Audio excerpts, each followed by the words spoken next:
ওম বিষ্ণু শরণম। সবাইকে কোটি কোটি প্রণাম।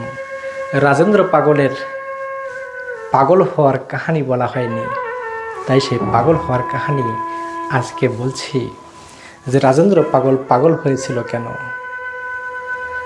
রাজেন্দ্র পাগল যখন পড়াশোনা করে অনেক শাস্ত্র ধর্মগ্রন্থ সব কিছু মুখস্থ করে ফেলেছেন, এসে মাকে প্রণাম করে বলছে, মা এখন আমি কি করি। আগে অনেক মহাপুরুষরা তারা মাকে অনেক সম্মান শ্রদ্ধা করত, মায়ের কথা মানত। এখন তো তার হয় না। এখন মাকে মানা তো দূরের কথা, বিয়ে হতে না হতেই কিছুদিন পরে মা যেন বাড়ির ঝি, বাড়ির নকর চাকর হয়ে যায়।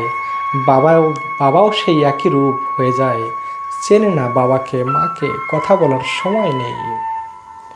বাবা মা তারা যে কত কষ্ট করে আমাদেরকে বড় করেছে এ কথা ভাবার সময় হয় না। বউয়ের কোলে একবার মাথা দিয়ে শুলে সব ভুলে যায় মানুষ, কিছু মনে থাকে না। মনে হয় যেন কেউ মাথায় বাড়ি দিয়ে একে স্মৃতিহারা করে দিয়েছে।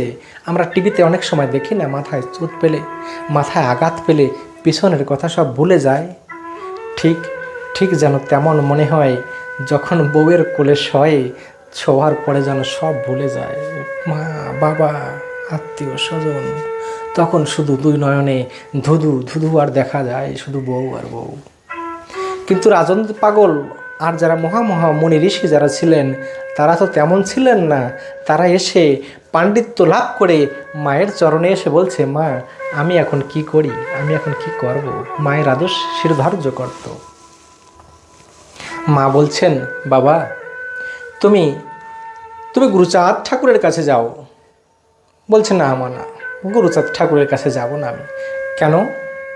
ওমা, গুরুচাঁদ ঠাকুর লেখাপড়া জানে না, তার কাছে যে আমি কি পাবো। না তো সে কোনো ভালো আলোচনা করতে পারে, না কোনো পণ্ডিত, না কিছু, আমি তার কাছে যাব না। তা বলছে, তাহলে তুমি বাবা এক কাম করো, রায় গোসাইয়ের কাছে যাও। রায় গোসাই? হ্যাঁ মা, হ্যাঁ, রায় গোসাইয়ের কাছে যাব। কেননা রায় গোসাই অনেক শিক্ষিত এবং ভাগবত আলোচনাও করে। আমি তার কাছে যাব মা, আমি তার কাছে যেয়ে আমি তার আশীর্বাদ নেব। মায়ের কথা শুনে যখন রায় গোসাইয়ের কাছে গেছে, রায় গোসাই তখন অনেক শিষ্যের মাঝে আলোচনা করছে। আলোচনা করতে করতে হঠাৎ রাজেন্দ্রকে দেখে তাদের আরও যে শিষ্য ছিল রায় গোসাইয়ের, তাদেরকে ডেকে বলেছে, এই এই তোরা কে কোথায় আছিস, সবাই যা যা, রাজেন্দ্র এসেছে, মহাপণ্ডিত, অনেক শাস্ত্র গ্রন্থ পড়ে ফেলেছেন, অনেক সম্মানী ব্যক্তি, ওকে সম্মান করো। যাও, যে কথা মায়ের কাছে বলে এসেছিল, যে কথা বলে অহংকার করেছিল, সব শাস্ত্র গ্রন্থ আদি পাঠ করে এসেছেন, মহাপণ্ডিত এসেছেন, ওনাকে যত্ন করে বসতে দাও, ওনাকে সম্মান করো সবাই। এই সব কথা শুনে অবাক হয়ে গেল। আমি মায়ের কাছে বলেছি ওই কথাগুলো, সেই কথাগুলো এই রায়গোসাই কী করে জানলো। তখনে বিচম্বিত হয়ে কিছু সময় খামোশ হয়ে গেল, চুপচাপ হয়ে বসে পড়ল। কিছুক্ষণ পরে রায়গোসাই বলছে, এই একটা দাও নিয়ে আয়। একটা দাও নিয়ে এসেছে, বলেছে, দাওটা দে, রাজেন্দ্রের কাছে দে, রাজেন্দ্রের কাছে দে। রাজেন্দ্র, এই নাও, কোপ দাও রাজেন্দ্র, কোপ দাও। রাজেন্দ্র বলছে, এ কি খেলা, আমি বাড়িতে যা বলে এসেছিলাম সেই কথাগুলো ইনি বলল, এইখানে আবার বলছে আমাকে এই খালি দাও নিয়ে কোপ দাও, দাও নিয়ে কোপ দাও, রাজেন্দ্র কোপ দাও বলে কোপ দিচ্ছে। এইভাবে খালি জায়গায় কোপ দিতে বলল। তখন চিন্তা করছে, খালি জায়গায় যখন কোপ দিতে বলেছে, এইভাবে খালি জায়গায় কোপ দিলে দাও নিচে নেমে যাবে, তার নিচে না নেমে আমরা যদি কোনো গাছের ডাল কাটি, এইভাবে গাছের ডাল কাটছে, মনে হচ্ছে খালি জায়গায় কোপ দিচ্ছে, তাও যেন কিছু বাজছে। আর রাজেন্দ্র সেইটাকে কাটছে। রাজেন্দ্রকে বলছে, রাজেন্দ্র তাড়াতাড়ি কাটো। এইভাবে যেমন ডালটি কাটা হয়ে যায়, তারপরে রাজেন্দ্রের দাও এইভাবে খালি হয়ে যায়। রাজেন্দ্র কিছু বুঝতে পারল না। কিছুক্ষণ পরে আলোচনা করতে থাকে রায়গোসাই। আলোচনা করতে করতে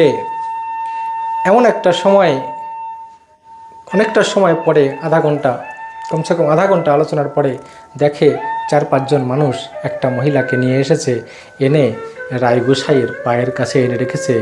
আর তার স্বামী এসেছে, তার স্বামী, সেই মহিলার স্বামী যিনি এসে 2 হাত জোর করে ক্ষমা চাচ্ছেন যে আমাকে ক্ষমা করে দাও। হে মহাপুরুষ, আমি অনেক সন্দেহ করেছি আমার স্ত্রীকে, আপনার বিষয় নিয়ে আমাকে ক্ষমা করে দাও। এক লাথি মেরে দিয়েছিলেন রায়গোসাই, এক লাথি মেরে রাজেন্দ্রের পায়ের কাছে ফেলে দিয়েছে। বলছে, যা ওই রাজেন্দ্রের কাছে ক্ষমা চা, আমি তোর স্ত্রীকে বাঁচাইনি, ওই রাজেন্দ্র বাঁচাইছে। রাজেন্দ্রের কাছে ক্ষমা চাচ্ছে, ক্ষমা দাও, ক্ষমা করে দাও। রাজেন্দ্র অবাক, সে কি, এরাই বা কে, আমার কাছে পাঠাচ্ছে কেন ক্ষমা চাইতে? আমি তো কিছুই বুঝতে পারছি না। কোথায় খালি জায়গায় কোপ দিচ্ছি, সেখানে যেন মনে হচ্ছে কিছু বেঁধে যাচ্ছে। এখন একটা স্ত্রীকে নিয়ে আসছে। তখন রায়গোসাইয়ের পায়ে রাজেন্দ্র যে বলছে যে, হে মহাপুরুষ, আমি তো এই সব কিছু বুঝতে পারছি না, আপনার এই লীলা। আমার পাণ্ডিত্য মনে হয় বৃথা, আমার পাণ্ডিত্য এখন আর কাজ করছে না। আমার শাস্ত্র গ্রন্থ পড়া যে পাণ্ডিত্য, আমি যে জ্ঞানী, এই জ্ঞান আর কাজ করছে না। আমি বুঝতে পারছি না যে এ কী হচ্ছে, এ কেমন হচ্ছে, আর আপনি কি বোঝাতে চাচ্ছেন। তখন রায়গোসাই বলছে, রাজেন্দ্র রে, আজ থেকে বেশ কিছুদিন আগে আমি অনেক দিন থেকে এদের এই গ্রামে যেতাম, আমি ধর্মীয় ভাগবত কথা আলোচনা করতাম। আর এই যে মেয়েটি, এ আমাকে খুব ভালোবাসতো, আমাকে বাবার মতো ভালোবেসে কখনো আমাকে খাইয়ে দিত, কখনো আমাকে স্নান করিয়ে দিত, এমন করে যত্ন করত। কিন্তু এর স্বামী এরপরে সন্দেহ করত, ভীষণ সন্দেহ করত। তাই সেই জ্বালা যন্ত্রণা কষ্ট সহ্য করতে না পেরে রাই বলে গাছের ডালে আজ দড়ি দিয়ে ঝুলে পড়েছে। আর তুই না হলে হয়তো বা এ বাঁচত না। আজকে তুই যদি বাবা এই গাছের ডালটা না কেটে দিতি, তাহলে হয়তো বা মরে যেত। জানিস একদিন কি হয়েছে? তখন রায়চরণ আরও সুন্দর করে বলতে লাগলো, রায়গোসাই বলছে, একদিন এই যে মেয়েটি জানিস আমাকে রান্না করে, আমি চাল কুমড়ো আর মাছ দিয়ে খেতে খুব ভালোবাসি, তাই রান্না করে একদিন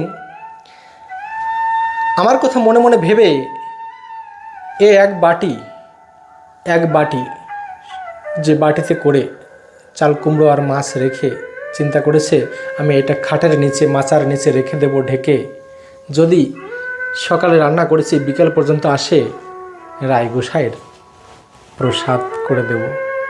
কিন্তু রায়গোসাই আসেনি, আর এই মেয়েটি ভুলে গিয়েছে। ভুলে যাওয়ার পরে রায়গোসাই 1 মাস পরে এসেছে ওই বাড়িতে। 1 মাস পরে এসে যখন খেতে বসেছে, তখনে বলছে যে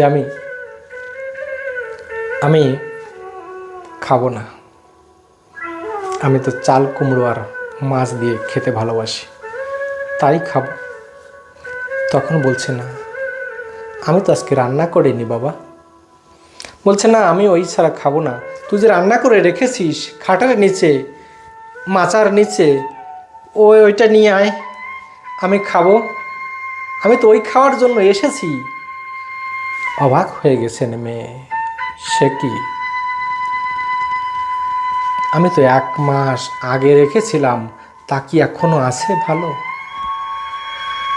এই কথা যখনই বলল, খাটের নিচে যেয়ে দৌড়ে গিয়ে দেখলো, সেই বাটি খুলে যখন নিয়ে আসছে, তখন দেখে যে রান্না করেছিল 1 মাস আগে যখন রেখেছিল, তখন যে ধোঁয়া উঠতেছিল, সেই ধোঁয়া এখন এই বাটির ঢাকন খোলার সাথে সাথে সেই ধোঁয়া উঠছে। মনে হচ্ছে যেন এই কিছুক্ষণ হলো রান্না করে রেখেছে ঢেকে।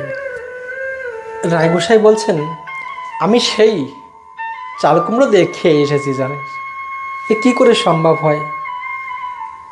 তখন রাজেন্দ্র পাগল বলছে, তখন আর মানুষ নেই, রাজেন্দ্র পাগল হয়ে গেছে। তখন রাজেন্দ্র জ্ঞানী নেই, তখন হয়ে গেছে রাজেন্দ্র পাগল। রাজেন্দ্র পাগল বলছে যে গোসাই, এই যে বিদ্যা, এই বিদ্যা, এই জ্ঞান, এই শিক্ষা আমাকে দিন, আমি এই শিখতে চাই। তখন রায় গোসাই বলছে, বাবারে, এই শিক্ষা তো আমি জানি না। এই শিক্ষা কে জানে? এই শিক্ষা জানে ওরাকান্দি বসে আছেন হরিচাঁদের ছেলে গুরুচাঁদ, সে জানে এই শিক্ষা। আমি তো কিছু জানি না। সেই গুরুচাঁদের কাছে যাও, তার কাছে গেলে তুমি এই শিক্ষা পাবে। কি অপূর্ব লীলা! এসব লীলা মাধুর্য কথা এ যেন মনে হয় যেন দৈবক্রমে পৃথিবীতে এসেছে। তখন রাজেন্দ্র পাগল হয়ে গেল। এ কি! ছুটে ছুটে চলে গেল গুরুচাঁদের কাছে। বাবা গুরুচাঁদ একটা বারান্দায় বসে অনেক শিষ্যদেরকে নিয়ে আলোচনা করছে। ঠিক তক্ষণই রাজেন্দ্র পাগল হয়ে যখন ঘরের ভিতরে বারান্দায় পা দিল, গুরুচাঁদ বলতে লাগলো, তোমরা যাও, আমি আর আলোচনাটা করব না। আমি অশিক্ষিত মানুষ, মূর্খ মানুষ, আমি লেখা জানি না, পড়া জানি না, আমার কোনো শাস্ত্র জ্ঞান নেই, আমি কোনো শাস্ত্র পাঠ করতে পারি না, আমি একটা মূর্খ সূর্খ মানুষ, আমি কি আলোচনা করব? তোমরা যাও, যে বড় পণ্ডিত এসেছে, শাস্ত্র জ্ঞানী সম্মানী ব্যক্তি এসেছে, সে ভালো আলোচনা করতে পারে, তার আলোচনা শোনো, তোমরা যাও। এই কথা বললেই রাজেন্দ্র আরও পাগল হয়ে গেল। পাগল হয়ে যে ছুটে পড়লো গুরুচাঁদ ঠাকুরের পায়ে। ও ঠাকুর, আমি যে কথা মাকে বলে এসেছি, যা আমি রায়চরণের কাছে বলে এসেছি, সেই কথা আমার এই গুরুচাঁদ, বাবা গুরুচাঁদ কি করে জানে? এই গুরুচাঁদ তখন ওই রাজেন্দ্র পাগল হয়ে গুরুচাঁদের পায়ে সমর্পিত হয়ে গেল। এ কেমন পাগল! এই পাগলের কাহিনী যদি ভালো লাগে সবাইকে শোনার সৌভাগ্য করে দেবেন। আর এই অধমের যদি কোনো ভুল ত্রুটি হয়ে থাকে ক্ষমা করে দেবেন।